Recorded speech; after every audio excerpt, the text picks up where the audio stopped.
We believe that this road to reopening will probably include a few bumps along the way, and we do see Omicron virus as one of the bumps.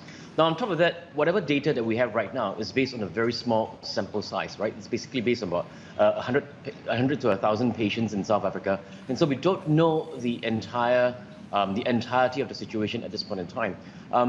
We do think that it could probably become something less severe, in the sense that it could be a more transmissible form of the variant, but could perhaps actually be less severe. And if that's the case, then there is actually hope that we should be able to actually overcome this situation with the current vaccines that we have, and that the intensity of the usage of ICU capacity in the various hospitals around the world will probably be far less severe than what we had with the Delta variant. If that's the case, then basically economies do not have to lock down as much as they had to do with the Delta variant in the past.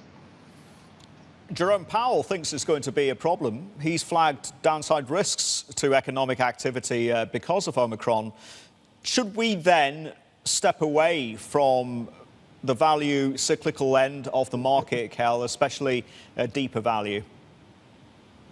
Yeah, well, I think if you take a step backwards and you look at what we've been through in the last 2 years, it seems that there is now a sort of like a seasonal pattern in play, right? With the COVID-19 infections rising in the winter, in the late autumn winter period, and then after that easing off in the spring and summer periods. So in the kind of situation, it will be very difficult for us to actually be trading in and out of the value cyclical plays and then going into the tech stocks, into the growth stocks when the virus actually picks up again.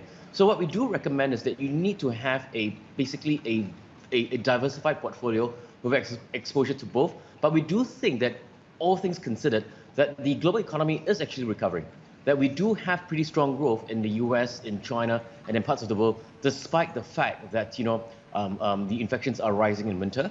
And not only that, we do have rising vaccination levels as well, which should actually help us actually get along the road towards being endemic, right, in the situation here. However bumpy it might be in the next few months.